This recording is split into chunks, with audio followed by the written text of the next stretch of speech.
Hello. Please hit like button and subscribe my channel. Also press bell icon for future video notifications. Thanks. Production of high-energy fats by microalgae may provide a sustainable, renewable energy source that can help tackle climate change. Proceedings of the National Academy of Sciences recently published a study detailing how PicoShells work and their potential applications. The shell also keeps the small groups of growing cells penned in, allowing researchers to study and compare their behaviors, what they do, how fast they grow, what they produce, to those of other groups inside various PicoShells. This new class of lab tool allows researchers to grow living, single-cell microorganisms, including algae, fungi and bacteria, under the same industrial production conditions, such as in a bioreactor filled with wastewater or an outdoor cultivation pond. The growing cells inside them are effectively fenced in but not sealed off, said study leader Dino Di Carlo, UCLA's Armand and Elena Harapetian Professor in Engineering and Medicine at the UCLA Samueli School of Engineering. With this new tool, we can now study the individual behaviors of millions of living cells in the relevant environment. This could shorten RD to commercial production timelines for bioproducts from a few years to a few months. Growth can occur more quickly and cell strains that perform well can be identified and selected for further screening.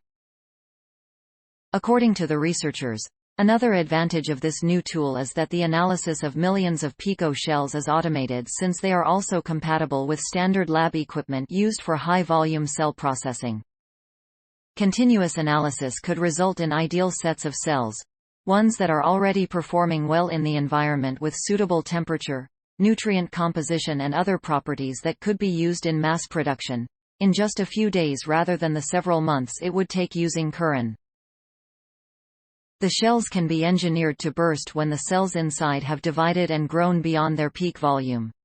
Those free cells are still viable and can be recaptured for continued research or further selection. The researchers can also create shells with chemical groups that break down when exposed to biocompatible reagent, enabling a multifaceted approach to release selected cells. If we want to zero in on algae that are the best at producing biofuels, we can use PicoShells to organize, grow and process millions of single algal cells, said lead author Mark Van Zee, a bioengineering graduate student at UCLA Samueli. And we can do that in machines that sort them using fluorescent tags that light up to signify fuel levels. Currently, cultivating and comparing such microorganisms are done mostly using traditional lab tools, such as microwell plates, cartons that hold several dozen small test tube-like volumes. However, these methods are slow and it is difficult to quantify their effectiveness because it can take weeks or months to grow large colonies for study. Other approaches, such as water in oil droplet emulsions, can be used to analyze cells in smaller volumes, but surrounding oils prevent the free exchange of medium into the water drops. Even cells or microorganisms that perform well in lab conditions may not do as well once they are placed in industrial environments, such as bioreactors or outdoor cultivation farms.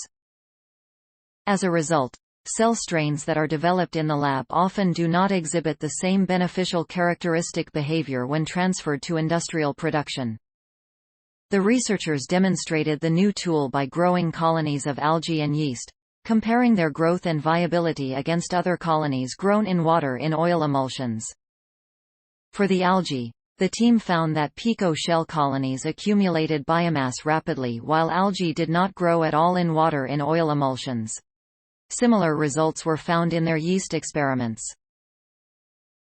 By selecting the top-growing algae in PicoShells, the researchers could increase the production of chlorophyll biomass by 8% after only a single cycle. The authors said PicoShells could offer a faster alternative to develop new algae and yeast strains, leading to improved biofuels, plastics, carbon capture materials and even food products and alcoholic beverages. Di Carlo, Van Zee and study co-author Joseph de Ruta Ph.D. 20, a former member of Di Carlo's research group, are named inventors on a patent application filed by the UCLA Technology Development Group. Mark Van Zee, Joseph DeRuta, Rose Rumyan, Caden Williamson, Trevor Burns, Randor Radakovits, Andrew Sonico Eugenio, Sarah Bata, So-Hyung Lee, Dong-Yun Lee, Mani Archang, Dino DiCarlo. https://ift. tt. 33yc@g. Access January 21, 2022. Please support my channel to grow by pressing subscribe button and the bell icon. We will notify you technological news. Thank you.